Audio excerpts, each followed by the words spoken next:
안녕하세요.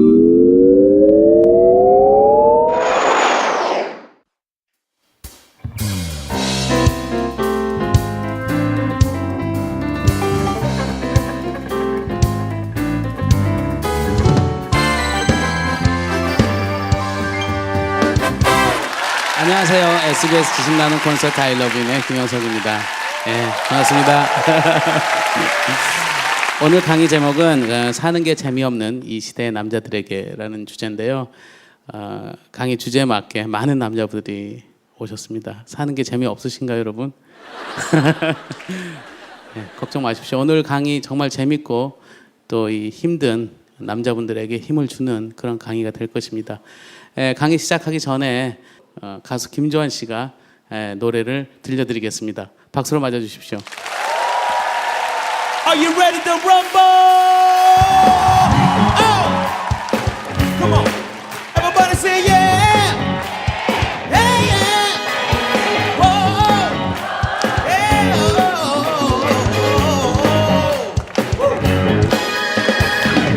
작은 하루에 몇 번씩 같은 자리에 맴돌다 때로 어려운 시련에 나의 갈 곳은 이렇다고 내가 꿈꾸던 사랑도 언제나 같은 자리야 식축처럼 흔들린 나의 어린 적 소망들도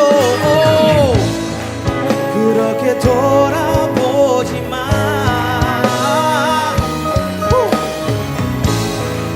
여기서 끝낼 수는 없잖아 나에게 가고 싶은 길이 있어 너무 힘들고 외로워도 그건 연습일 뿐이야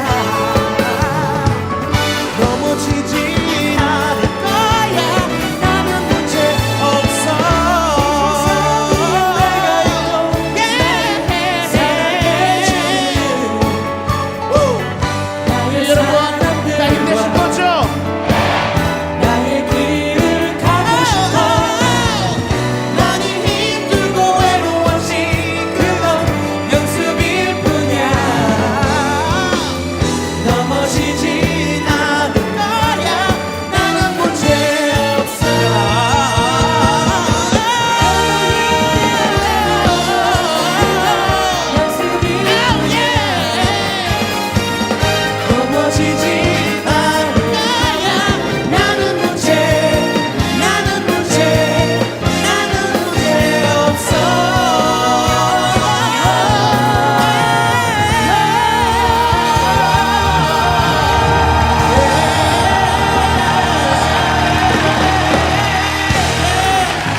정말 노래 잘합니다. 그죠? 저는 안지 한 15년 넘어가는데 노래가 계속 늘어요. 그때도 잘했는데 어쩜 저럴 수가 있죠? 남자가 행복해야 나라가 산다 라는 그 철학을 갖고 계신 분이십니다. 강희계의 슈베르트입니다. 여러분 김정은 교수님을 소개합니다. 박수로 맞아주세요.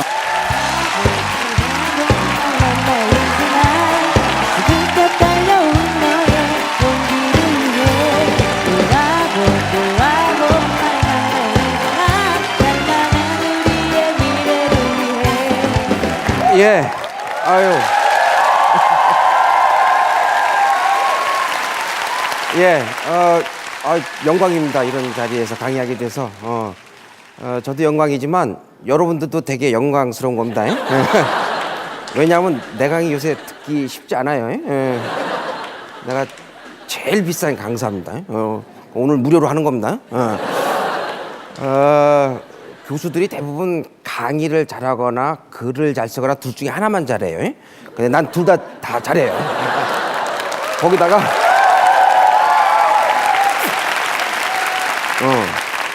또 난 마스크도 되거든요.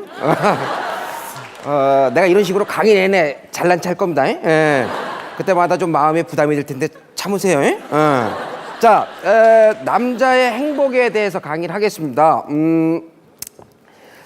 남자 행복 그러면 단어가 익숙치 않죠.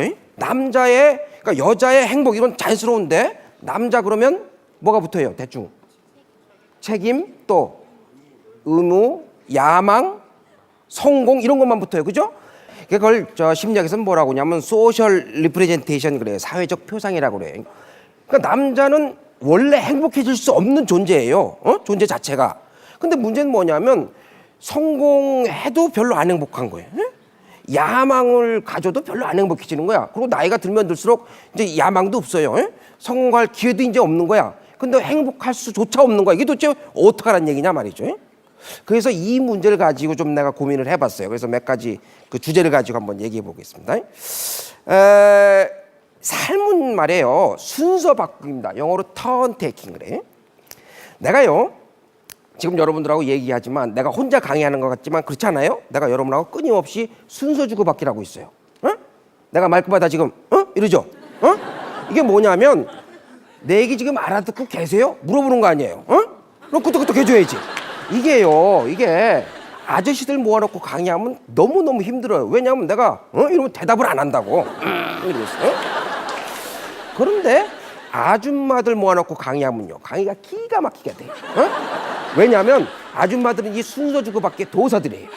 왜냐하면 전 세계 엄마들은 자기 아기가 태어나면 제일 먼저 뭘 가르쳐 주냐면 얘야 네가 이 험난한 세상에서 살아남으려고 그러면 이 한 가지 기술은 반드시 시켜라. 세상에는 네 순서가 있으면 내 순서가 있다. 내 순서가 오면 무조건 반응해라. 이걸요 전 세계 엄마들은 자기 아기한테 죽어라고 가르쳐줘요. 봐요, 애가 태어나죠? 아무 생각이 없는 애예요. 이 애한테요 엄마들은요 끊임없이 말을 걸어요. 신기한 건 근데 흑인이나 백인이나 한국 사람이나 다 똑같이 말을 걸어요. 어떻게 말 거는 줄 아세요? 어이, 누가 그랬어? 누가 그랬어? 에? 꼭 누가 그랬냐고 물어봐. 아니 누가 그러긴 지가 그래놓고? 애가 대답해요? 대답 안 해요. 그럼 또 지가 흔들어요. 누가 그랬어? 그랬어. 처음에 내가 아무 반응 없어요. 신기한 거는 한 3개월 지나잖아요. 엄마가 누가 그랬어? 그럼 애기가 웃어요. 뭐예요? 내 순서가 왔다는 걸 아는 거예요. 내 순서가 오면 반응해야 된다는 인간 의사소통의 가장 기본적인 원칙을 배우는 거예요. 이걸 배워야 언어를 습득하는 거예요. 그걸 그 노암 촘스키 같은 학자는 언어의 대가인데 언어학의 대가인데 뭐라고 설명하냐면 인간이 날 때부터 랭귀지 어퀴션 디바이스라는 걸 갖고 태어난다. 이게 뭐냐면 언어 습득 기제라는 거를 날 때부터 갖고 태어난다는 얘기. 날 때부터 갖고 태어난다는 얘기 누가 못해? 뭐 그게 세계적인 학자야? 암만 갖고 태어나도요 무인도에 가 있으면 말 못 배워요. 원숭이가 키우면 말 못 배운다고. 뭐예요? 인간만의 독특한 상호작용이 있는데 그걸 인간으로 하여금 말하게 만든다 이거예요. 그 상호작용이 뭐냐? 그게 turn taking, 순서 주고받기라는 거예요. 이걸 누가 밝혀낸 줄 알아요? 누가 밝혀낸?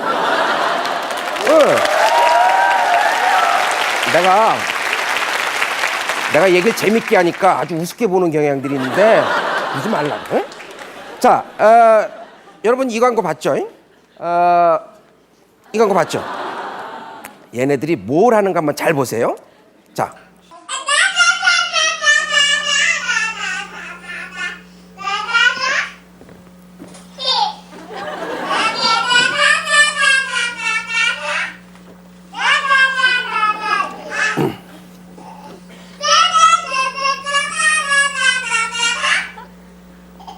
네. 자, 얘네들이 지금 뭐 하는 것 같아요? 순서 주고받기를 연습하는 거예요. 봐요. 저녁 먹었어요? 왜 대답해요? 왜 대답했어요? 내가 물어보는 걸 어떻게 알았어요? 내가 밥 먹었어요? 끝을 올렸죠. 이 세상의 모든 의문문들은 끝을 올리게 돼 있어요. 순서 주고받기의 가장 기본적인 게 뭐냐면 물어보는 거 아니에요. 얘네들 지금 뭐 연습하고 있어요? 끝을 올리는 걸 연습하는 거야. 따다다다다다다 해. 이거예요, 이게. 이게 너무너무 중요해. 그래서 어른이 돼서도 마찬가지예요. 유머 감각이 뛰어난 사람이 왜 인기가 좋은 줄 알아요? 상대방한테 웃을 순서를 주기 때문에 그래요. 그러니까 사람들은 이야기할 때 항상 나한테 순서 오기를 바란다고. 근데 그 순서를 뭉개버려요. 그게 큰 문제가 된다고. 이게요, TV에 출연해보면 특히 그래. TV에 출연해보면 사회자가 누구냐에 따라서 내가 전혀 다른 사람이 돼요. 에? 내가 몇 년 전에 그 하나 같은 주간에 2가지 프로그램에 출연했단 말이에요. 그 사회 보는 그 인간이 말이에요. 에? 어려운 얘기 나오면 날 시켜. 아니 내가 헤맬 듯 하면 날 시킵니다. 내가 앉아있다가 네? 완전 바보로 나왔네. 그놈의 자식. 내가 그 인간은 내가 지금 근데 같은 주간에 금요일 날 아침에 그 아침 방송에 나갔더니 아줌마들 대상으로 하지 뭐. 그 사회 보는 그 여자 아나운서가요. 그 아줌마들 이상한 소리 막 하니까 잠깐. 교수님 이거 어떻게 생각하세요? 폼날 때 날 딱 시켜주는 거예요. 내가 얘기하는데 뭐 이렇게 아는 게 많아요? 줄줄줄 나옵니다. 내가 일주일 사이에 알면 얼마나 많이 알았겠어요. 근데 월요일은 네? 이러고 나오고 금요일 날은 이러고 나오고 뭔 차예요? 사회자의 차. 한 사회자는 내가 헤맬 때만 시켰어요? 한 사회자는 내가 폼날 때만 시켰다고. 이게 너무너무 중요한 거예요. 왜? 이게 심리학이 130년 심리학의 패러다임의 전환과 관련이 되어 있어요. 무슨 얘기냐면 심리학이 지금까지 무슨 노력을 했냐면 인간의 약점을 고치려고 애를 쓴 거예요. 저 빨간 게 인간의 약점이에요. 이 약점을 끌으려고 너무너무 애를 쓴 거야. 근데 약점이 고쳐져요? 여러분 누구나 약점 있죠? 고치려고 평생 애를 쓰죠? 고쳐져요? 사람이 바뀌어요? 안 바뀌어요. 나도 마찬가지예요. 여러분이 날 볼 땐 내가 이렇게 귀족적으로 생겼지만 나도 약점이 있다고. 난 뭔 약점이 있냐면 열받으면 확 뒤집어 버려. 내가 성격이 보통 아닙니다. 내가 자라면서 유기정학, 무기정학, 제적이 다 있어요. 내가 80년대 초반엔 대마다 제적이 돼갖고 군대 하루 만에 끌려간 사람이에요. 그거 다 성격 때문에 그래. 지금도 내가 제일 못 참는 게 뭐냐면 운전하고 가다가 이 담배꽁초 창밖으로 툭 버리는 인간들이 뭐 그런 것들이 있어요. 어떻게 그럴 수가 있어요? 그럼 쫓아갑니다. 창문을 이 자식 걷어버리면 어떡해 그런다고. 그럼 거기서 가만히 있겠어요? 넌 뭐야 이놈아 그런다고. 그럼 세워 이놈아 그런다고. 근데 길바닥에서 이런 거 가끔 해요. 요새 내가 얼굴이 알려져갖고 이러고 나면 이제 나만 망신당하지. 그 집에 와서 또 망신당했다 이게. 그러니까 우리 와이프가 그래. 당신은 제발 그런 일을 시작을 하지 말라요. 당신은 시작만 하면 성질을 못 이겨서 끝까지 가기 때문에 당신만 망신당한다 이러는 거예요. 아니 남편이 상처받고 돌아왔는데 위로를 해줘야지. 그 어떻게 그런 얘기를 하냐 남편한테 그랬더니 내 고등학교 때 생활기록부 복사한 걸 가져오는 거예요. 내 고2 때 그 진성덕 담임 선생님이 나에 대해서 뭐라고 써놨냐면 과묵하고 성실하나 쉽게 격함 이렇게 돼 있어요. 안 믿는 것 같아서 내가 가져왔어. 이런 게 붙어있어요.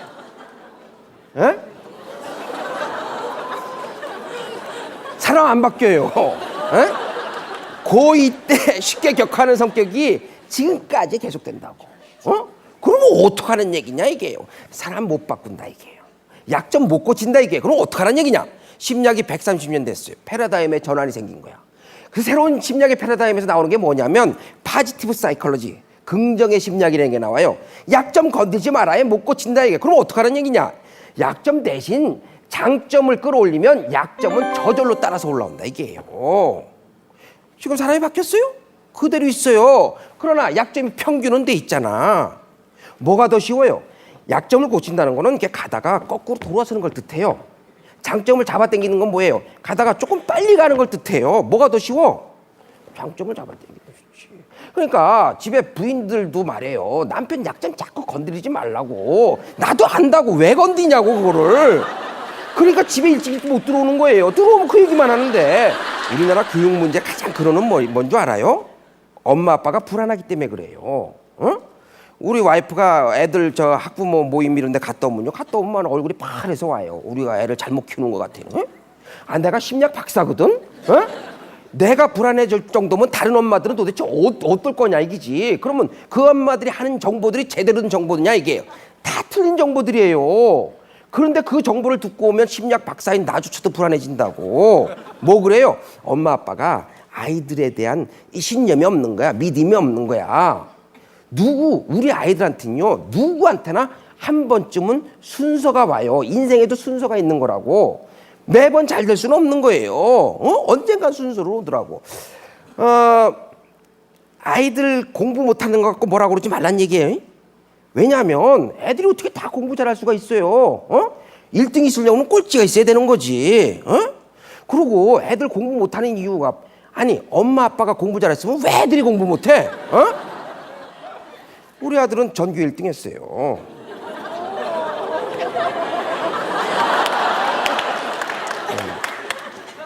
오래 달리기. 우리 큰놈이 공부를 못하는 거를 받아들이는데 내가 3년이 걸렸어요. 그 쉬운 게 아니기 때문에 하는 얘기예요. 야, 우리 아들이 공부 빼놓고는 다 잘해. 근데 한국은 이상해. 그러니까 우리 아들은 공부 빼놓고 다 잘해요. 이게 자랑이 돼야 되는데 우리 아들은 다 공부만 잘해요. 아유, 걱정이 돼. 그거 제일 얄밉잖아.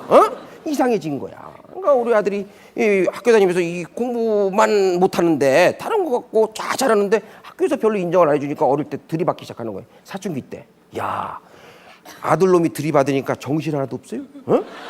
내가 교장실에서 전화가 온 거예요, 갑자기. 내가 청소년 그 폭력에 대한 자문위원을 하고 있는데 교장실에서 전화가 왔어. 갔더니 붕대 갖고 이러고 앉아 있는 거. 왜 그러냐 했더니 열받는다고 학교 주차하고 주먹을 깼대요. 그 뒤에 처벌을 받는데 부모가 동의하래. 그 동의해야지. 그 다음에 내가 일본에 내가 안식년에 가서 공부하고 있는데 갑자기 담임 선생이 전화가 와서 빨리 들어오시래. 그게 뭔 소리냐 그랬더니 빨리 들어, 큰일 났다는 거야. 그래서 아침에 일본에서 들어와서 오후에 학교를 갔어요. 담임 선생님 뭐라고 하냐면 얘한테 맞은 애 아버지가 열을 받을 대로 받아갖고 맞은 거 사진 찍어갖고 고소한다고 지금 간다는 거예요. 빨리 가서 빌으라는 거예요. 야, 가해자의 부모가 돼서 빌어봤어요? 나하고 아무 상관없는 사람한테 온갖 불쌍한 표정을 빌어본 적 있어요? 안 빌어봤으면 말을 말아. 하고 들어오는데 내가 얼마나 열받겠어요. 나가 이놈의 새끼야 그랬더니 진짜 나가버렸어. 야, 그래서 내가 속으로 이게 진짜 마음대로 되는 게 진짜 자식들 얘기는 정말 마음대로 안 되는 거구나. 그래서 내가 마음을 비웠어요. 공부 문제 갖고 내가 더 이상 너한테 얘기 안 하겠다. 내가 그거에서부터 내가 자유로워지니까 이놈이 이제 제자리에 들어왔어요. 그래갖고 올해 대학을 갔어요. 물론 그렇게 좋은 대학은 아니에요. 그러나 자기가 좋아하는 음악 공부하러 갔어요. 나는 우리 아들이 자기가 좋아하는 공부를 하게 된 게 너무너무 행복해요. 왜냐하면 옛날에는 좋은 대학 나와야 돼. 옛날에는. 왜냐하면 평균 수명이 길어야 50, 60밖에 안 됐기 때문에 좋은 대학 나와서 행복할 수 있는 기간이 10년에서 15년 돼. 왜? 좋은 직장 들어가서 돈 많이 받으니까. 근데 그걸로 끝이라고. 우리 아이들은요 100살, 120살까지 산다고. 그러니까 좋은 대학 나와서 행복한 기간보다 더 많은 기간을 행복하게 살아야 되는데 좋은 대학 나와서 좋은 직장 다니다 딱 잘리면 말이야 그게 불행해진다고. 연구를 해보니까 사회적으로 성공했던 사람일수록 은퇴한 이후에 우울증에 걸릴 확률이 보통 사람에 비해서 7, 8배가 높다는 거예요. 그러니까 좋은 대학 나왔던 자부심 때문에 탁 끝나고 나면 우울해진다고. 뭐예요? 100살, 120살까지 살려고 그러면 내가 잘하는 거, 재밌어하는 거 그걸 할 수 있는 능력을 가져야 된다고. 그걸 할 수 있는 기회를 줘야 된다고. 그래야 자기 순서가 왔을 때 폼나게 갈 수 있는 거예요. 그러니까 애들 공부 못한다고 뭐라고 그러지 말라고. 물론 우리 아들이 스카이 대학 갔으면 나도 이런 얘기 안 해. 나를 보니까 그래요. 나도 지금은 내가 잘 나가는 거. 나 진짜 지금은 내가 정말 잘 나가요. 잘 나가도 이렇게 잘 나갈까 싶어요. 내가 이렇게 잘 나가기 시작한 지 몇 년 안 됐어요. 내가요 45살 때까지 내 인생에 되는 게 없는 거야. 야, 꼬여도 어떻게 이렇게 꼬이냐 이게. 내가 대학교 1학년 때 데모하다 제적된 이후로 내 삶이 꼬이기 시작하는데 45살 때까지 되는 일이 없어.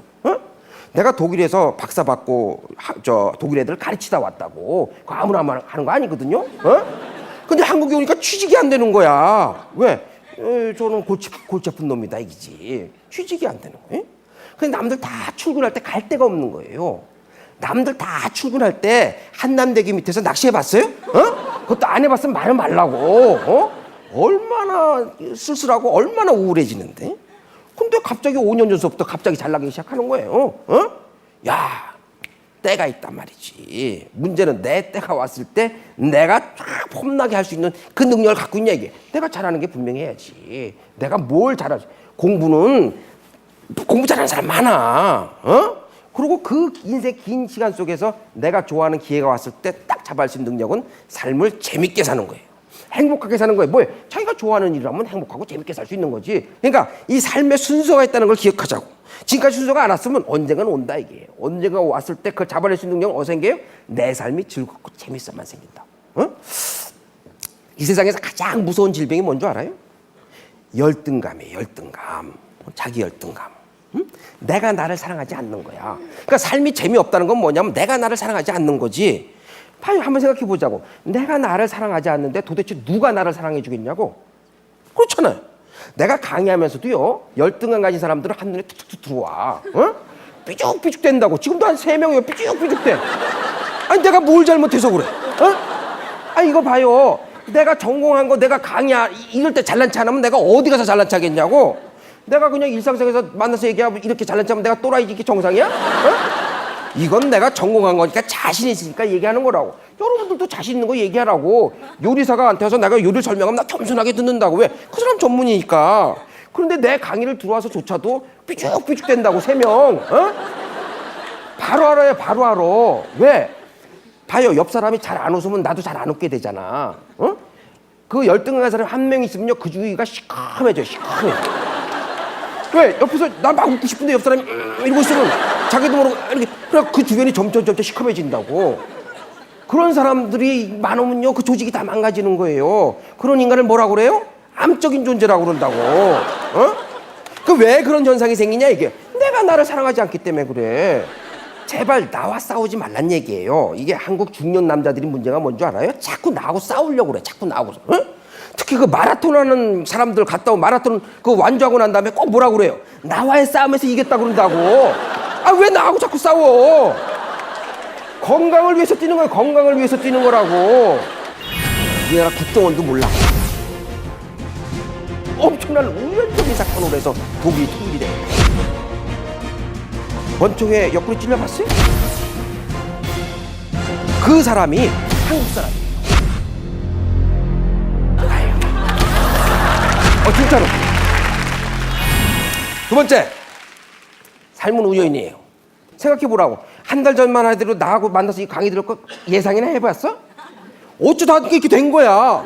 아니 나도 내가 지금 이렇게 살 거라고 한 번도 상상해. 텔레비에 나와서 내가 이런 강의할 거라고는 한 번도. 난 도올 김용옥 선생이나 이런 거 하는 줄 알았지 내가 이런 거 할 줄 생각도 못했다. 어? 지금은 내가 그 양반보다 내가 좀 더 잘 나가는 것 같아. 응?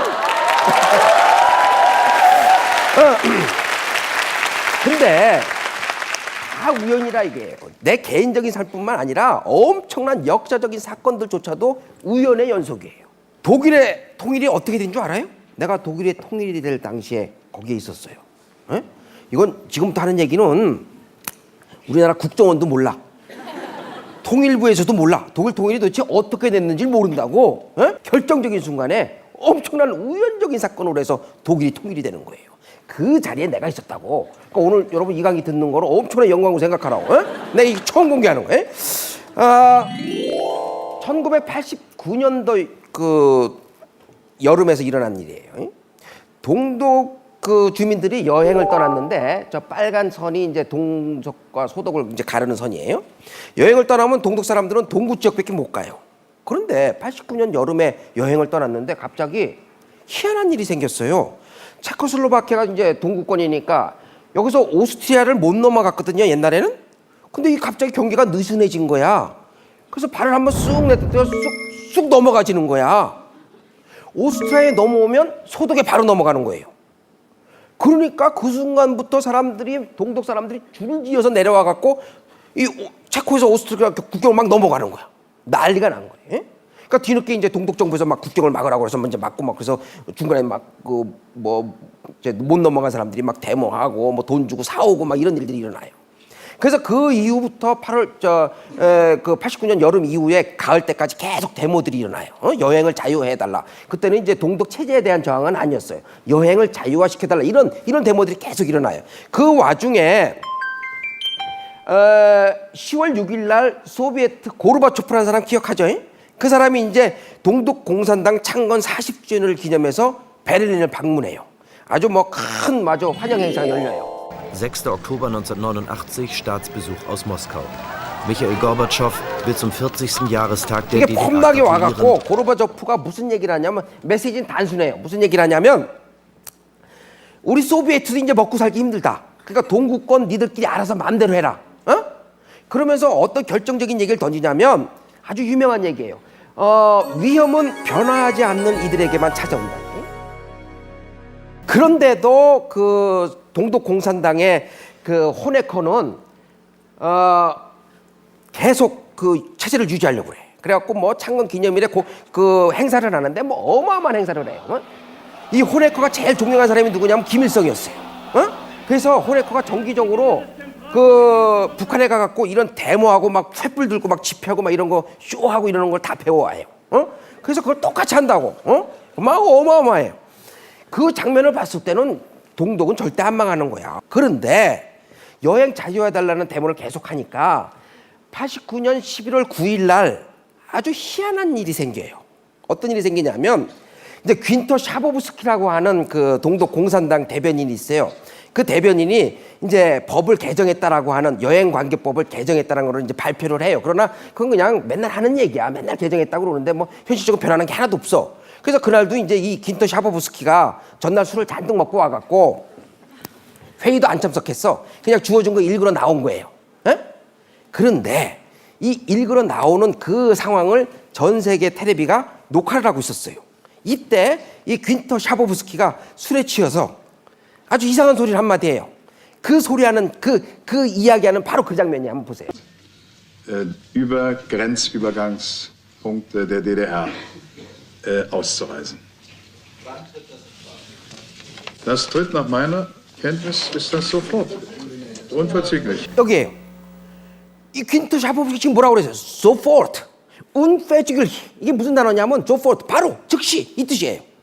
지금 어떤 일이 일어났냐면 퀸터 샤보브스키가 이제 법안이 바뀌었다는 걸 이렇게 와서 쭉 읽고 있었어요. 아, 그래서 이제부터 여행이 자유화 시켜주기로 우리 공산당에서 결정을 했습니다. 이렇게 읽었어요. 그랬더니 이제 아무것도 모르는 이탈리아 기자가 듣고 있다가 그냥 아무 생각 없이 물어본 거예요. 언제부터요? 이런 거야. 이 사람이 언제부터요? 답이 없잖아. 그러니까 내 생각으로는 sofort, 즉시, 바로 딱 이래버린 거야. 이 순간에 난리가 난 거야.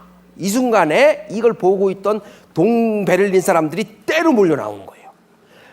그래갖고 뭐 여행을 자유하게 했으니까 우리 서독으로 넘어가겠다 난리가 난 거예요. 지금 줄을 쫙 서고 있는 거예요. 근데 동독 경비병들은 한 번도 그 지금 어떻게 하라는 명령을 못 받은 거야. 그러니까 총 들고 못 들어오게 다 쏘려고 이제 준비를 하고 있는 거예요. 이게 오면서 쏴야 돼 총을. 근데 계속 몰려들거든. 그러니까 경비대장한테 수비대 대장한테 어떡합니까? 그러니까 수비대 대장이 나도 모르겠다 이게. 여기선 니들 뉴스 못 봤냐 이게.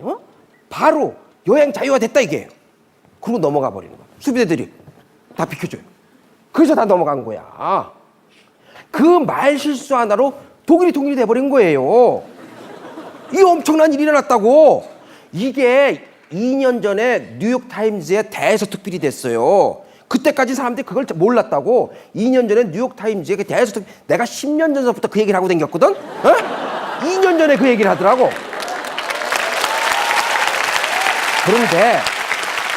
그런데 더 놀랄 만한 일이 있어요. 이 독일 통일의 과정에 엄청난 또 비밀이 있는데 이때 베를린 장벽을 넘어간 이 동독 사람들이 만나러 간 사람이 있었어요. 한 사람을 만나러 쫙 가. 그 사람이 한국 사람이에요. 그건 아무도 몰라. 그 사람이 이 사람이에요. 나예요. 진짜로. 진짜. 내가 그때 뭘 하고 있었냐면 아까 그 여름에 탈출한 동독 사람들이 서독으로 넘어와서 이제 베를린으로 와요. 그래갖고 공터에다가 난민 수용소를 만들어줘요. 그걸 이렇게 지키는 아르바이트를 해야 되는 사람, 야간 경비원을 해야 되는 사람인데 그게 나야. 그러니까 내가 하는 일은 뭐냐면 그냥 가서 앉아있으면 내 문 잠그고 저녁 7시가 지나면 못 와, 위험하니까 그 사람들은 이제 탈출한 사람이니까 어떻게 될지 모르니까 밤 7시가 되면 못 나가게 해요. 그럼 난 문 잠궈놓고 그냥 밤새 있다가 아침에 열어주고 오면 돼. 너무너무 좋은 아르바이트야. 근데 그날 이렇게 앉아있는데 갑자기 내 문 앞으로 동독차들이 갑자기 때로 몰려드는 거야. 그래서 나가봤더니 들어가겠다는 거예요. 안에서는 나가겠다는 거야. 이제 가족들 만나러 온 거야. 왔으니까 이제 가족들 어디 있다는 거 아니까 거기 제일 먼저 온 거지. 그 나는 임무가 못 들어가고 못 나가게 맞는 거야. 밤이 7시니까. 나는 그때 뭐 베를린 장벽이 무너진 줄 몰랐어. 그냥 갑자기 난리가 난 거예요. 그래서 본부에 전화하니까 본부에 또 전화도 안 받아. 난 임무가 밤새 문 닫고 있는 거니까 못 들어간다. 못 나간다. 그러니까 이 동독 애들이 와갖고 보니까 이상한 놈이 동양의 조그만 애가 내가 지금 이렇게 이제 얼굴도 살이 쪄서 귀족적으로 보이지만 내가 그때는 내가 아주 말라갖고 가난했다고 아주 볼품 없었다고 그러니까 뭐딱 이러실 때니까 갑자기 어떤 한 젊은 놈이 딱 나타나더니 권총을 딱 빼는 거예요. 근데 내 옆구리를 팍 찔리는 거예요. 권총에 옆구리 찔려봤어요? 그것도 안 찔려봤으면 말을 말라고. 식은땀이 쫙 나는 거야. 물론 나도 한가닥 한다고 순간 뭐 이런 거 할 줄 알아. 내가 특공무술 1단이야. 내가 할 줄 아는데 내가 괜히 까불다가 내 동독에서 내가 야간 경비원 하다 총 맞아 죽을 일 있어요? 그래서 열쇠 툭 던져주고 도망갔지. 도망가면서도 무슨 생각이 드냐면 저 녀석이 총을 쏠 때도 생각이 드는 거야. 그래갖고 어디서 봉건이 있어갖고 갈치자로 도망간 거야.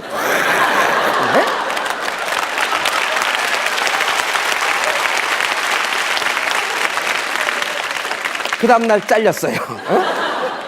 무슨 얘기를 하고 싶은 거냐면 이 엄청난 사건조차도 통일의 엄청난 사건조차도 우연적인 말실수로 이루어졌다는 얘기예요. 물론 시대정신이 있어. 언젠가는 통일이 됐겠죠. 사회주의가 다 망하게 돼 있으니까. 그런데 만약 그날 윈터 샤보브스키가 말실수를 안 했더라 그러면 독일 통일은 10년, 20년 뒤로 미뤄졌다고. 그것도 엄청난 피를 흘리면서 통일이 됐을 확률이 높다고. 그런데 말실수하니까 그날로 당돌에 물어버린 거예요. 응?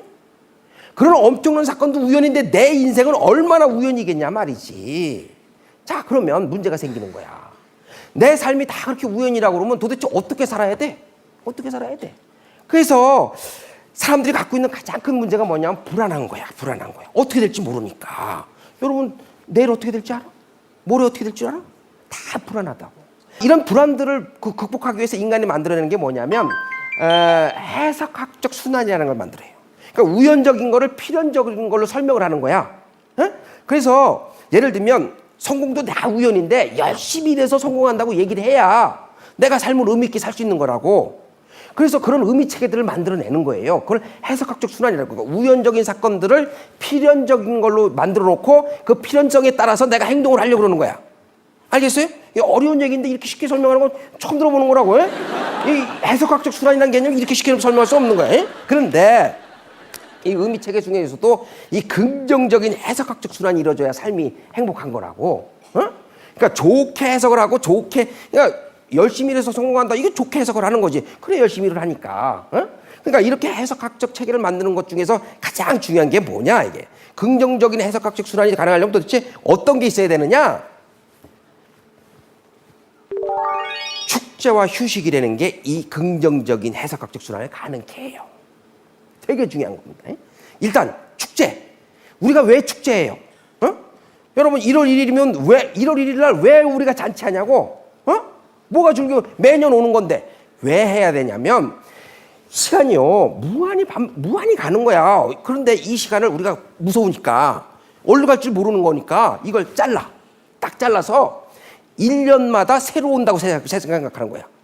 하루를 딱 잘라서 하루 해 뜨고 지면 새로운 날이 시작한다고 생각하는 거야. 일주일도 끊어버리는 거야. 그러면 어떻게 돼? 매번 새로 시작할 수 있기 때문에 삶이 즐거워지는 거라고. 우리가 늙었다는 건 뭔 줄 알아요? 이 삶의 축제가 사라지면 늙은 거예요. 늙었다는 신호가 뭐냐면 새로 시작하는 게 하나도 안 즐거운 거야. 새해가 시작이 되는데도 별로 안 즐거운 거야. 크리스마스가 하나도 안 즐거워. 이미 늙은 거야.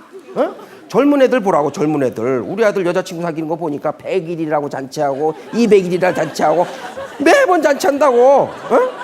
잔치해? 뭐라고 그래 그럼? 기념일. 어쨌든 100일이라고 막 기념하고 그게 우리 말로는 잔치한다고 그래. 그래서 뭐 지들끼리 뭐예요? 매번 새롭게 축하하는 거지. 그러니까 삶이 즐거워지는 거지. 그러니까 새로 시작하는 것들이 사라지게 되면 삶은 우울해지는 거예요. 그러니까 내 삶에 축제가 있는가 한번 생각해 보라고. 그러니까 한국 남자들의 삶이 우울해지는 이유는 새로 시작할 수 있는 기회들이 사라졌기 때문에 심리적, 정신적으로 새로운 기회가 없어. 그러니까 새해가 돼도 하나도 안 즐겁다고. 그래서 축제가 사라지면 삶이 우울해지면서 내 그 우연성의 그 불안으로부터 내가 자유로워질 수가 없다고. 그러니까 축제가 사라지면 뭐가 와요? 불안해진다고 사람들이. 또 휴식이라는 건 뭐냐면 삶의 마디를 만드는 거예요. 휴식이라는 건 삶의 마디. 봐요. 대나무가요. 이렇게 작은 대나무가 20m, 30m 올라가요. 왜 그래요? 태풍이 불면요, 이런 아름드 이런 엄청난 나무들이 태풍 불면 그냥 훅 넘어가요. 어? 우리 눈에는 야 저렇게 어마어마한 나무다 싶은데 태풍 한번 보면 맥없이 훅 넘어간다고. 근데 이렇게 얇은 대나무는 20m, 30m 올라가 태풍 안 불어도 안 부러진다고. 왜 그래요? 대나무에는 마디가 있기 때문에. 마디가 있기. 마디라는 건 뭐예요? 휴식을 뜻하는 거, 쉬는 걸 뜻하는 거예요. 보면요, 내가 우리나라에서 잘 나가는 사람들, 높은 사람들 많이 한다고. 근데 보면 이런 고목 같고 이런 아름드리 나무 같은데 어느 날 한 방에 훅 가는 거야. 어? 어느 날 유명 인사인데 다리에서 뛰어내렸대. 왜 그래요? 삶에 마디가 없기 때문에 그래요. 그러니까 조금 뭐 태풍 불면 그냥 훅 넘어가 버린다고. 한국 사람들이요, 전 세계 일을 세계에서 제일 잘합니다. 한강의 기적하고 라인강의 기적을 비교하잖아요. 어? 그럼 난 열받아요. 왜? 라인강의 기적은 기적이 아니야. 왜?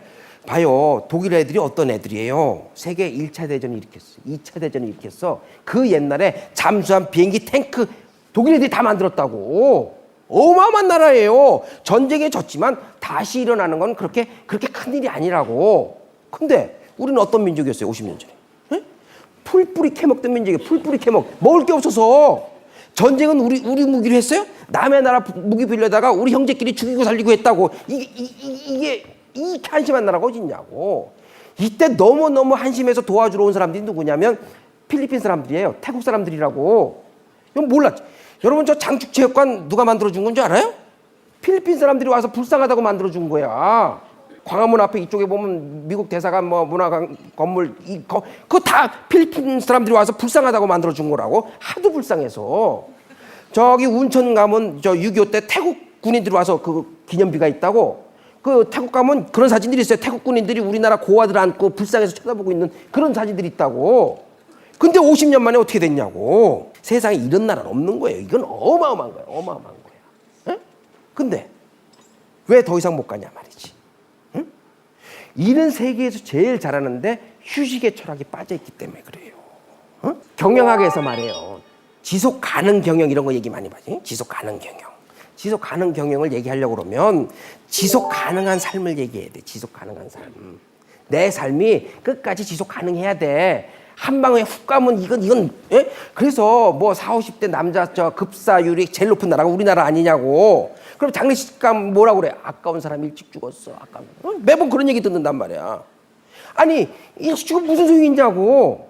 지속 가능한 삶이 돼야 된단 말이에요. 그래서 서구에서 앞서 나가는 기업들은 무슨 얘기를 하냐면 워크 라이프 밸런스, 일과 삶의 균형이 이루어져야 오래 간다 얘기예요. 한국 사람들이 빠져 있는 게 바로 이 대나무의 마디를 만드는 휴식의 철학에 빠져 있다고. 세 번째로 재미없는 삶은 무효다 이게요. 한국 사회의 문제는 말이에요. 삶이 하나도 안 재밌는 사람이 너무 많은 거예요. 응? 하나도 안 재밌어. 그렇게 잘 살게 됐다고. 외국 나가보라고. 너무너무 잘 살게 됐다고. 그런데도 여전히 문제가 이렇게 많아. 왜 그래요? 분노와 적개심에. 왜 내가 불안하니까 내 존재를 어떻게 확인하냐면 나와 다른 생각을 하는 사람들을 적으로 만드는 거야. 그리고 적이 있어야만 내가 존재한다고 느끼는 거지. 에? 그러니까 좌파 우파 이런 얘기 도대체 우리나라에 언제부터 좌파 우파가 있었냐 말이지. 좌파 우파가 있으면 위파 아래파도 있고 아파도 이파도 세상은 이렇게 다양한 거야. 에? 근데 항상 부딪히는 게 뭐냐면 너 이쪽이야 보수야 진보야 항상 부딪힌다.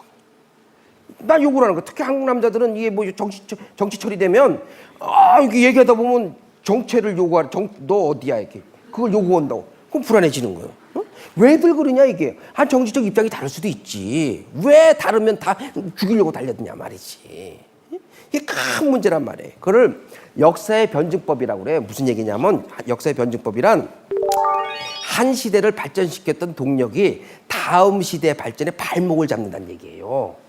어? 그러니까 우리나라를 발전시켰던 그 엄청난 발전의 동력이 지금 발목을 잡고 있는 거예요. 뭐가 우리의 발목을 잡고 있냐 이게요. 지금까지 우리가 추구한 게 뭐냐면 수단적 가치야. 수단적 가치. 근면 성실해. 어? 우리도 한번 잘 살아봐야 되니까 산업사회에는 근면 성실해야 잘 살 수 있는 거야. 그러나 우리가 평생 근면 성실하고 살려고 태어난 거 아니라고. 근면 성실해서 뭘 하고 싶은 거지.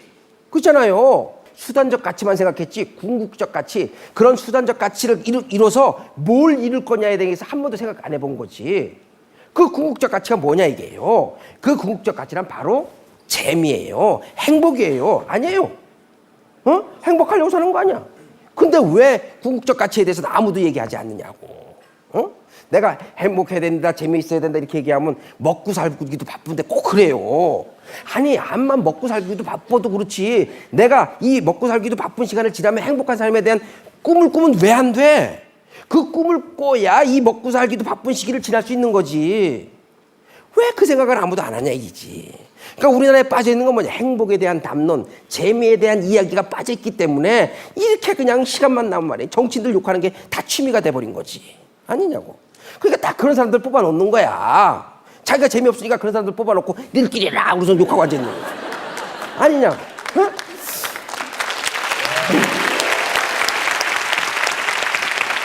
행복이란 내 하루의 삶 속에서 기분 좋은 시간이 길면 길수록 행복한 거예요. 어렵게 얘기하지 말라. 이게 내 얘기가 아니에요. 이 얘기 갖고 노벨상 받은 게 데니얼 카네만이라고 하는 사람이 이 얘기에서 노벨상을 받는 거예요. 응? 어렵게 얘기하지 말라. 이게 행복을 구체적으로 내 삶 속에서 기분 좋게 만들 수 있게 노력을 해야 된다. 그래갖고 이 사람이 무슨 실험을 하냐면 이렇게 삐삐를 다 채워줘. 응? 그리고 매 시간마다 이렇게 삐삐를 울려줘요. 응? 그러면 이제 피험자들은 번호를 눌러야 돼. 1번 기분 무지 나쁘다. 9번 기분 이게 방송해도 되나? 열나 좋다. 기분 눌러줘야 돼. 기분 무지하게 좋다. 그러니까 모든 사람들이 하루에 기분 좋은 그래프가 나오겠죠. 그걸 몇 달을 그 데이터를 싼 거야. 그리고 다른 변인들하고 비교해 보니까 역시 하루의 삶 속에서 기분 좋은 시간이 길면 길수록 행복한 사람이더라. 당연한 거죠. 당연한 거. 응? 근데 그 40, 50대 아줌마들 그래프에 이상한 변화가 나타났어. 하루 종일 기분이 좋다가 오후 5시가 되면 기분이 툭 떨어지는 거야. 실제 그런 데이터가 나온 거야. 뭐야? 남편 퇴근할 때야. 이게 심각한 문제인 거예요. 자, 그러면 어떻게 해야 기분이 좋냐 이게. 어떻게 해야 기분이 좋냐. 기분이 좋으려고 그러면 내가 좋아하는 것을 구체적으로 정의할 수 있어야 돼요. 그래야 기분이 좋아지는 거예요. 내가 좋아하는 거라 보면 기분 좋은 거죠. 그죠? 내가 좋아하는 거 할 때처럼 기분 좋은 게 어딨냐고. 좋아하는 음악을 듣고서 기분 좋아질 거 아니에요. 사람들이요 자기가 뭘 좋아하는지 모른다니까. 뭘 좋아하세요? 그러면 다들 여행 간대. 그럼 내가 어디요? 그러면 유럽 간대. 유럽 어디요? 그러면 대답 못해. 그런 사람들이요 내가 독일에 13년 있을 동안에 매번 방학마다 온다고 나를 찾아와요. 그러면 이제 내 차가 좀 이제 별로 안 좋으니까 그 좋은 차를 렌트해서 여행을 가요. 그럼 한 2주 돌고서 이제 렌트한 차를 이제 반납을 하잖아요. 그럼 렌트카 회사 직원이 꼭 물어봐요. 진지 코리아나? 그래요. 한국 사람이죠? 그래요? 그래서 어떻게 알았어요? 2주 동안에 5,000km 뛰는 사람 한국 사람밖에 없대. 그게 무슨 여행이냐 이게야. 눈 뜨면 달리는데 그게 자동차 경주지 무슨 여행이냐. 아니? 봐요. 내가 어딜 가야 되는지 모르니까 일단 타고 가서 달리기 삐끼 더 하냐고. 그럴 거면 집에 와서 저 비디오 보지. 밤새 달리고 뒤에 있는 사람들은 또 매번 자요 또. 그러다 내려서 사진 딱 찍고 또 호텔 방 들어가면 또 술 마시고 또 아침에 타 자고 또 자고. 그게 무슨 여행이냐 이거지. 여행을 가려면 내가 가고 싶은 곳이 명확해라 이게. 어디 가고 싶냐 이거지. 내가 좋아하는 데 가서 지금 우리는 완도나 이런 데 섬에 가서 한 2주 있으면서 골목골목 돌아다니면서 말이에요. 거기 식당에서 맛있는 것도 먹고 산에도 올라가고 그러면서 그런 게 여행이지. 매일 자다가 내리고 사진 찍고 그게 여행이냔 말이지. 내가 좋아하는 게 분명치 않기 때문에 그래. 행복하고 싶으면 기분 좋은 시간이 길어야 된다. 기분 좋은 시간이 기르려고 그러면 내가 좋아하는 것을 구체적으로 정의할 수 있어야 된다 이게요. 내가 좋아하는 걸 어떻게 정의하냐. 예를 들면 이런 거예요. 내가 5스타 호텔에 가서 잠을 자면 그렇게 기분이 좋아요. 왜 5스타 호텔에서 가서 자면 기분이 좋고 왜 우리 집 주인에서 자면 기분이 안 좋으냐 이게요. 내가 생각해 봤어요. 구체적으로 도대체 무슨 차이가 있냐 이게요. 찾아냈어요. 조명의 차이야. 조명의 차이. 5스타 호텔에 천장에 형광등 붙어 있는 거 봤어요? 5스타 호텔 고급 호텔은 천장에 불이 없어. 다 벽에 백열등으로 부분 조명으로 돼 있다고. 이거다 이거지. 그래서 우리 천장에 그 형광등을 치워버렸어요. 그리고 벽에다 부분 조명으로 쫙 했어요. 그랬더니 기분 좋아지는 거야. 그리고 그 신혼여행 때 그 이뻤던 그 여자가 다시 나타난 거야. 그러니까 여자는 다 조명빨이야.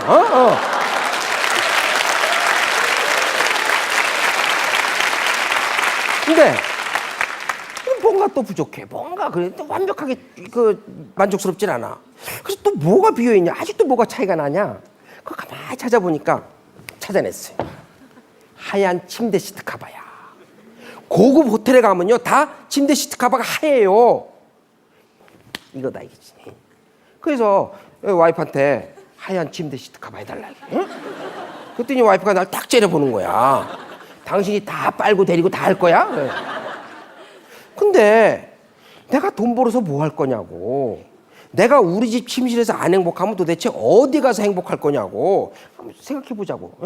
여러분 봐요. 내가 지금 시간을 제일 많이 보내는 침실에 적어도 하루에 8시간은 보내잖아요. 거기서 안 행복하면 도대체 어디 가서 행복할 거냐고. 사람들이 항상 착각을 한다고. 열심히 돈 벌어서 은퇴한 이후에 행복해질 거라고 착각을 하는데 웃기지 마요. 지금 행복한 사람이 나중에도 행복해지는 거예요. 왜? 행복한 게 뭔지 알기 때문에 그래요. 다들 은퇴해서 뭐 한다고 그래? 여행 간다고 그래. 여행도 젊었을 때 가는 거라고. 늙어서 여행 가봐 얼마나 힘든데. 에?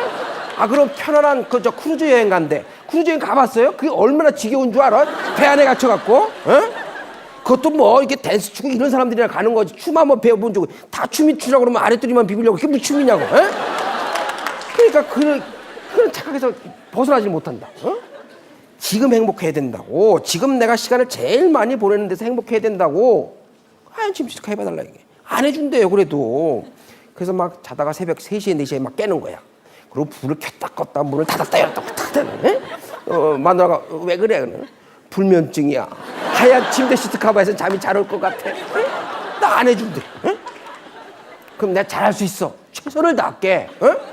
뭐를? 그래도 안 해준대. 아이 뭐 별로 안 중요하대 그런 거. 그래서 내가 그전엔 내가 월급을 받으면 내 용돈을 내 필요한 거 떼고 이렇게 줬거든. 내 월급을 손도 안 대고 줄 테니까 그럼 해달라 이게. 왜냐하면 나한테 그만큼 중요한 거기 때문에 그래. 내가 행복해야지. 내가 행복해 일도 잘하는 거 아니냐고. 그거 왜 안 해주냐고. 그 월급을 다 준다 그러니까 그때는 해준대. 그 속았어. 왜? 지가 안 해. 다 세탁소에다 맡기더라고. 그런데 하얀 침대 시트 커버 생기니까 행복해요. 삶이 즐거워요. 하루에 8시간은 너무너무 내가 기분 좋게 잠을 잔다고. 내가 시간을 잘 많이 보내는 곳에서 행복할 수 있고 구체적으로 정의하면 이런 결과들이 나온다 이기지. 내가 좋아하는 것을 구체적으로 찾아내라 이게. 사는 게 재미없는 사람들은 어떤 문제를 갖고 있냐면 사는 게 재미없는 사람들은 재미에 대한 환상을 가지고 있어요. 사는 게 재미없는 사람들은 재미라고 그러면 이렇게 월드컵 때처럼 전 국민이 나와서 다 밀고 세상이 뒤집어져야만 재밌다고 생각을 하는 거예요. 근데 문제는 세상이 이렇게 자주 뒤집혀요? 월드컵 4강 또 할 것 같아요? 나하고 얘기할까? 내기할까? 이거 봐요. 이게 우리끼리 얘기. 우리나라에서 했으니까 된 거지. 어디 월드컵 4강을 또 해? 우리 평생에 한 번 봤으면 됐어. 근데 저것만 하자고 계속 월드컵 때만 내면 뒤집어져라 뒤집어져. 세상이 이렇게 자주 뒤집히냐고. 세상이 안 뒤집어지니까 어떻게 하는 줄 알아요? 폭탄 좀 마시고 자기 위장을 뒤집어요. 세상이 안 뒤집어지니까 자기가 뒤집어버리는 거지. 진짜 재미는 사소한 거예요. 진짜 재미는 사소한. 내 옆반 교수는 아주 사소하게 잘 즐겨요. 나하고 밥 먹고 나오다가 새가 울잖아요. 김 교수 가만 왜 저 새가 아주 설명이 길어요. 이 친구는요 새소리 듣는 게 그렇게 재밌대요. 주말만 되면 새소리 들고 댕겨요. 요즘 같은 겨울이 되면 아주 천수만일 때 거짓골을 하고 댕겨요. 새 본다고. 이런 자기의 재미가 너무너무 중요한. 왜 심리학적으로 중요하냐면 내 아이덴티티. 심리학적으로 나는 누구냐. 나는 누구냐. 나는 누구냐의 질문은 세상의 바보 같은 사람들은 나를 사회적 지위로 판단하는 사람들이 가장 바보 같은 짓이에요. 저분 누구세요? 저분은 어디에 사장이야? 저분은 어디에 상무야? 부장이야? 폼나 보이죠? 그런데 한국 남자들이 제일 바보가 되는 순간이 언제인 줄 알아요? 명함이 날아가는 거야. 그러니까 작년에 봤을 때만 해도 그렇게 폼나고 다 우젓하던 사람이 1년 뒤에 쭈뼛쭈뼛하고 구석에 이러고 있어요. 뽕! 내놓을 명함이 없는 거지. 뭐예요? 내 존재를 지금까지 사회적 지위로 확인했기 때문에 그래요. 지위가 사라지는 순간 인생이 끝나버리는 거라고. 그게 무슨 인생이냐고. 내 아이덴티티, 나는 사회적 지위로 확인되는 게 아니에요. 나는 교수가 아니에요. 왜? 내가 교수 언제까지 하는데? 교수 정년이 제일 길어요. 그래서 교수 직업이 좋은 직업이라고. 꿈은 교수해요. 교수가 65세까지예요. 65세까지. 대신 월급은 그렇게 많지는 않아. 에? 그러나 65세까지 정년이 길기 때문에 다들 교수하고 싶어하는 거라고. 그런데 나는 몇 살까지 살 거예요? 에? 난 120살까지 살 거라고. 난 안 죽을 거야. 난 세상에 억울한 게 나 이게 내 선배가 이렇게 이제 돌아가셨는데 내 장례식에 이렇게 갔다 오는데 그 부인이나 막 가족들이 그렇게 슬피 울고 그러다가 돌아오는 차 안에서는 가족들이 다 지살궁리 하더라고. 물론 다 나도 뭐 그렇겠지. 근데 내가 그 선배 입장이 돼 보니까 너무너무 섭섭한 거야. 내가 죽어서 이렇게 올라가는데 내 마누라가 집에 가면서 지살궁리만 하면 내가 행복하겠냐고. 그래서 내가 그때 결정한 게 절대 먼저 안 죽는다. 나는 안 죽는다 아예. 근데 봐요. 일찍 죽는 100살, 120까지 살 거라고. 그럼 뭐예요? 교수한 기간보다 65세 정년하면 그 이후에 35년, 40년을 더 살아야 돼. 전 교수로. 그게 행복하냐 말이지. 에? 사회적 지위로 내 아이덴티티를 확인하지 말란 얘기예요. 그럼 뭐냐? 내가 좋아하는 일로 나를 확인하라. 이게 내가 좋아하는 일로. 그게 내 아이덴티티라고. 그럼 난 누구냐 이게요. 나는요. 내가 제일 좋아하는 일이 뭐냐면 슈베르트 가곡을 듣는 일이에요. 슈베르트 가곡. 내가 슈베르트 가곡을 왜 좋아하냐면 내가 독일에 처음 혼자 유학을 갔는데 너무너무 외로운 거야. 난 세상에 외로운 게 그렇게 무서운지 처음 알았어요. 내가 사실 무서운 게 별로 없는 사람이거든요. 근데 외로우니까요. 사람이 바보가 되는 거야. 너무너무 무서워. 그러니까 나중에 이제 저 기숙사에 이렇게 누워있는데 천장이 이러고 내려와요. 벽이 밀고 들어와요. 폐소공포증이라는 게 내가 걸려. 막 가슴이 터져. 너무너무 무서운 거야. 그러니까 밤에 혼자 울면서 그 베를린 밤거리를 혼자 울면서 댕기가 너무너무 외로워서. 응? 그래서 헤매다 갈 데가 없어갖고 밤에 어디 갔냐면 음악회에 갔어요. 음악회에 가니까 마침 슈베르트 가곡을 하는 음악회야. 응? 근데 슈베르트 가곡을 이해하고 들으니까 너무너무 좋은 거예요. 막 가슴이 막 이렇게 풀어지면서 기분이 너무너무 좋아지는 거예요. 그래서 그 다음부터 내가 항상 슈베르트 가곡을 저녁 때만 되면 들어요. 지금도 내가 빠지지 않고 해야 되는 일이 뭐냐면 슈베르트 가곡을 듣고 따라 부르는 거야. 그래서 내가 파마를 한 거예요. 왜? 슈베르트가 곱슬머리야. 그래서 내가 동그란 안경을 써요. 왜? 슈베르트가 동그란 안경을 써. 보라고. 똑같지? 네. 이쯤에서 노래하라고 그랬는데.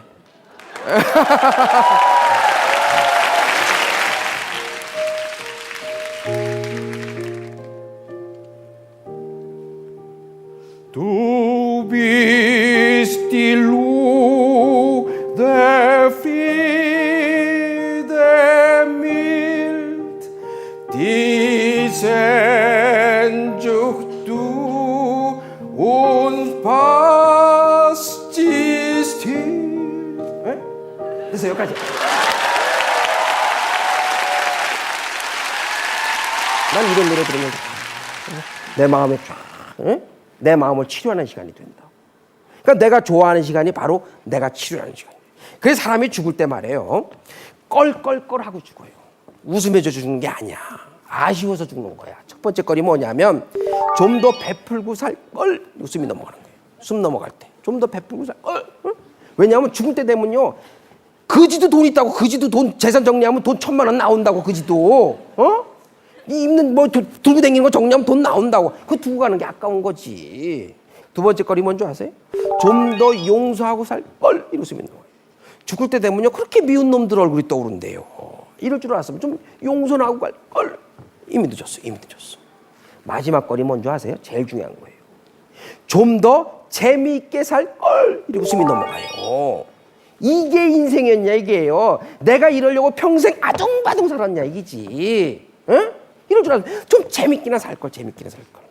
재밌으면 용서도 돼요. 내 삶이 즐겁고 재밌는데 왜 용서가 안 되냐고. 다 용서가 되지. 왜 꼬여? 내 삶이 재미없으니까 자꾸 꼬이는 거지. 에?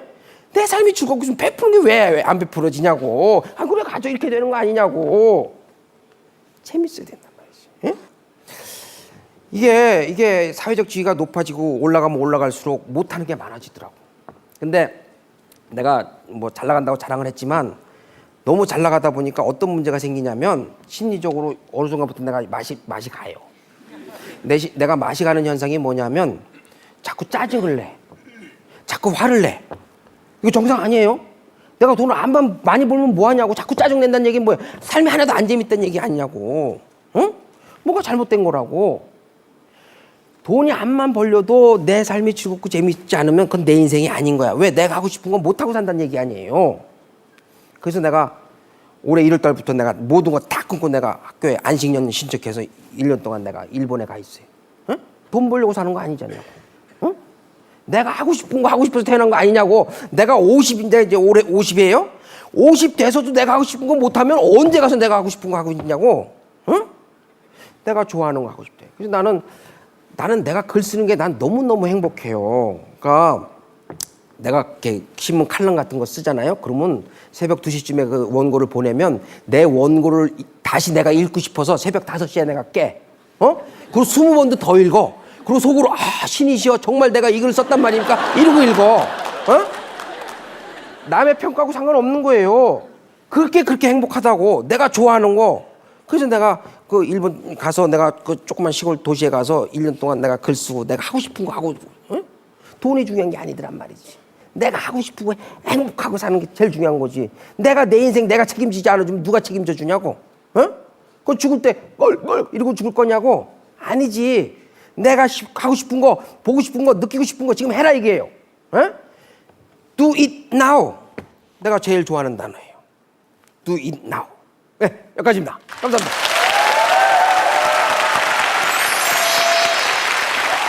네, 정말 재밌고 유쾌한 강의였습니다.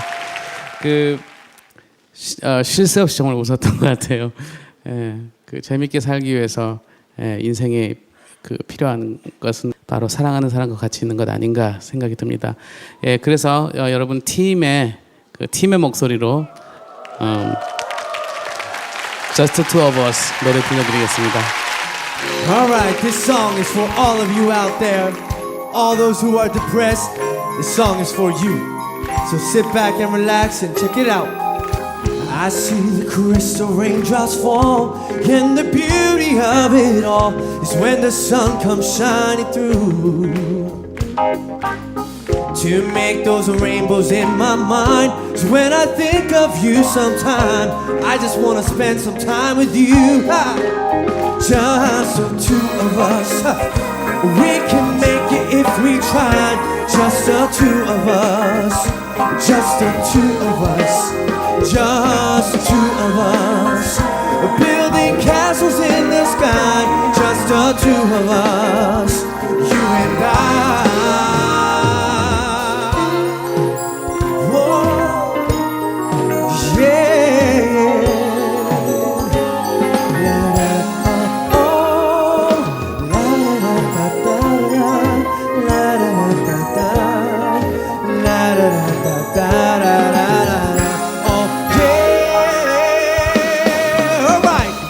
자, 여러분의 도움이 좀 필요해요. 즐겁게 저를 도와주실 수 있겠죠?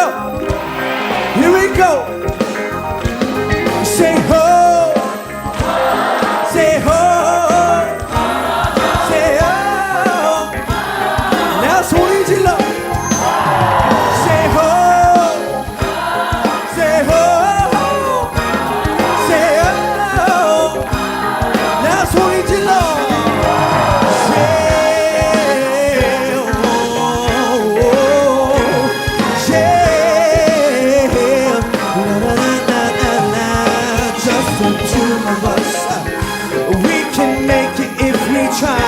Just the two of us, yes.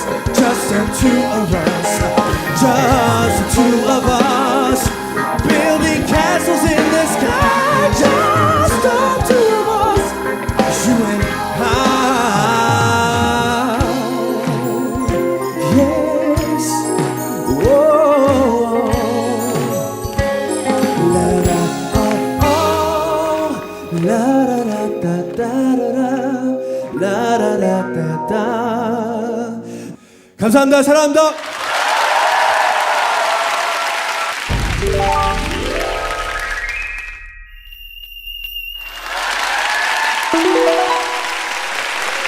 이 시간에는 김종훈 교수님과 함께 편안하게 얘기 나눠보던 토크데이트 시간입니다.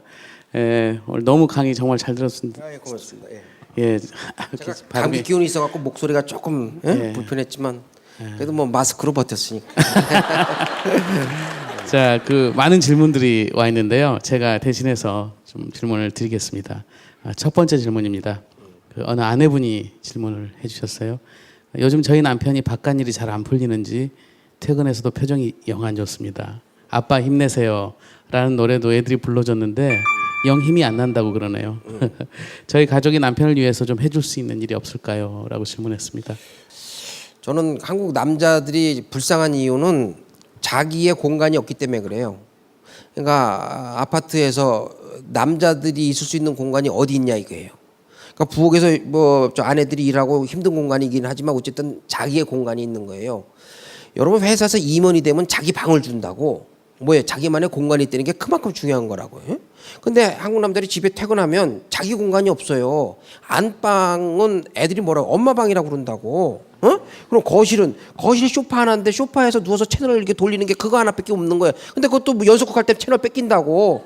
자기 연속곡 할 때 자기 채널 주고 있으면 그건 아주 간땡이가 분 거지. 그러니까 자기 갈 데가 없는 거예요. 그러니까 공간이라는 게 그만큼 중요한 거예요. 그래서 집에 조그만 베란다에라도 그 남편만의 아니 갈 데가 없어요. 왔다 집이 좁으니까 애들 많고 안다고. 그러니까 베란다에만이라도 아빠 책상이라도 하나 두라 이기지. 그래서 아빠만의 공간이라도 좀 있으면 어떻게 항상 같이 있냐고. 집안 문제가 왜 생겨? 항상 같이 있기 때문에 생기는 거라고. 멀쩡한 사람들은 맨날 같이 붙어 있어봐 문제 생기지. 그러니까 자기만의 공간이라 가서 좀 이렇게 앉아 있을 수 있는 그런 공간들이 한국 남자들한테 필요한데 그거에 대한 공간에 대한 의식이 없어요. 공간이 너무너무 중요해요. 특히 저는 이제 곡을 쓰다 보니까 그 혼자 있게 되면 그 시간이 저한테는 가장 편한 시간이더라고요. 근데 사실 가정에서는 그걸 별로 반가워하지 않잖아요. 그리고 또 의외로 또 여자분들은 부인들은 또 소외감을 느낄 수도 있고 그래서 직업병 같은 건지 저 같은 경우는 그걸 어떻게 좀 해결을 해야 될지. 얼굴에 그 뭐라고 할까 그 스산함이 보여요. 아 그래요? 예. 오늘 좀 메이크업을 진하게 했는데. 네, 내 심리학 박사기 때문에. 아 그래요? 예. 우리 가족들이 좀 힘든 이유는 뭐냐면 여자들이라고 해서 항상 가족과 함께 있어야 행복한다라고 하는 환상에서도 벗어나야 돼요. 어떻게 맨날 같이 있으면 행복하냐고. 따로 떨어질 시간도 있어야 되는 거고 그런 거지. 그러니까 그거 지극히 정상적인 거죠. 그거에 대해서 하나 미안할 필요 없어요. 아내도 그렇게 생각해. 아내도 내가 없는 시간이 편한 시간이 훨씬 더 많다고. 가족이 행복하려고 그러면 그 4-5명 중에 한 명은 누군가 희생하는데 그게 항상 엄마가 되기 때문에 여자들이 그렇게 힘들고 맨날 입이 나와 있는 거거든요. 그러니까 그런 아내들의 시간 같은 것들 배려해주고 이런 것들이 무척 필요한 것 같아요. 지금까지는 교수로서 얘기한 거예요. 내가 실제 그렇다는 얘기는 아니고 내가 이렇게 얘기를 하면 전문가로서 얘기하는 거하고 내 개인의 삶을 자꾸 섞더라고. 그런 거 아니에요. 이건 이론적으로 그렇다 이제. 네, 알겠습니다. 그 두 번째 질문입니다. 그 이분은 이 땅의 가장을 대표해서 질문을 주셨어요.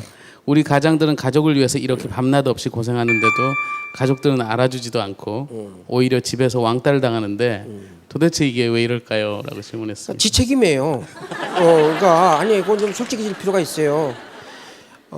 같이 보낸 시간에 비례하는 거예요. 내 아는 선배가 아주 훌륭한 회사 사장까지 했어요. 근데 은퇴를 하고 부인이 너무너무 고마운 거야. 이렇게 어려운 시기를 부인이 다 희생해줘서. 그러니까 성공한 사람들은 맨날 나와서 우리 부인이 너무 참고 희생해줘서 너무너무 고맙다. 다 그렇게 얘기한다고. 그런데 은퇴를 해서 이제 돈도 있고 애들도 잘 컸어. 너무너무 고마워. 그래서 내가 아내를 위해서 희생해야지. 그러고서 이제 아내 하는 대로 다 따라다니고 여행도 해주고 뭐 해외여행 골프도 같이 치고 뭐 백화점 따라다니고 뭐 이랬다고. 근데 딱 3개월째 되는 날 부인이 딱 아침 식사에서 그러다는 거예요. 여보 이제 혼자 좀 나가 놀 수 없어? 딱 그러라는 거예요. 아니요 그럴 일이 아니니까 아내는 그게 그 남편이 부담스러운 거지. 왜 평생 따로 놀다가 어느 날 갑자기 같이 놀아서 놀아줘 그러니 그게 안 귀찮겠냐 말이지. 그래서 그런 절대적으로 같이 보내는 가족들과 같이 보내는 시간이 그 미래의 그런 남자들의 그런 고독을 예방하는 가장 중요한 방법이다 이렇게 생각합니다. 한국 남자들은 밤에 갈 데가 너무 많아요. 그렇죠. 그게 문제인 것 같아요. 그래서 그런 것 같아요. 이론적으로 나도 그렇다는 얘기예요. 네, 저도 사회자로서 질문이지 개인 생활이 그렇다는 건 아닙니다. 근데 아니 얼굴에 그 스산함이 가득하다니까. 아니 메이크업을 잘못했어요. 너무 까만색을 많이 칠해서. 말을 더듬죠. 예. 예, 정말 오늘 즐거운 시간인데요. 그 책이나 강연에서 이렇게 보면은 그 예쁜 여자 얘기를 많이 하시잖아요. 예. 네. 그것도 역시 그 강연자의 입장에서 하시는 거죠? 현실이 아니고. 예. 예.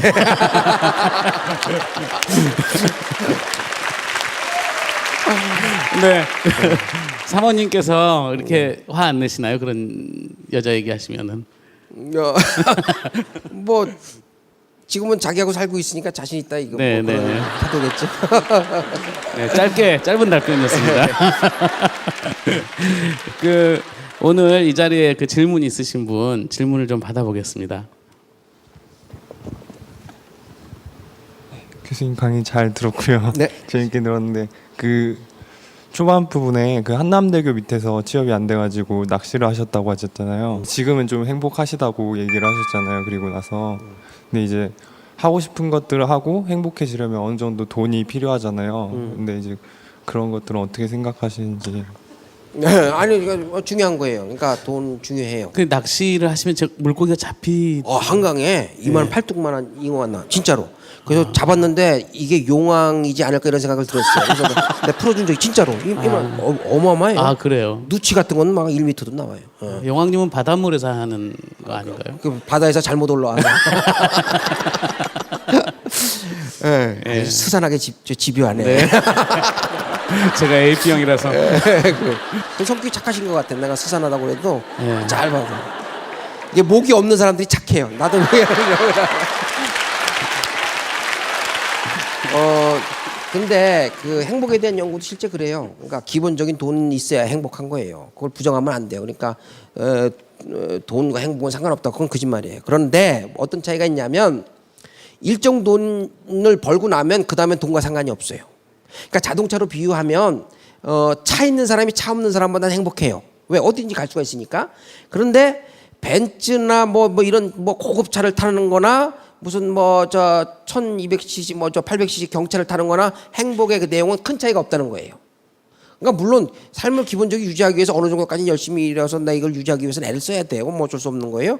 그런데 그 이후에 그 돈이 스스로 굴러가는 그 바퀴에 내가 깔려갖고 따라가는 사람들이 대부분이더라 이거지. 그러니까 평생 집만 넓히다 가잖아요. 집만 넓히고 태어난 거 아니잖아요. 그러니까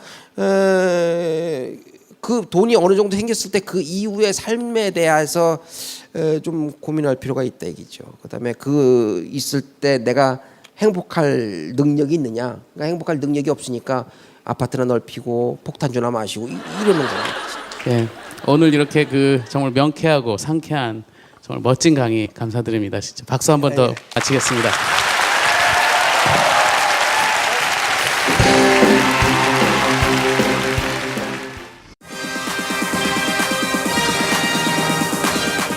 행복이 무엇이냐, 무엇에 의해서 결정되는 거냐, 태도, 관점, 프레임, 자세입니다.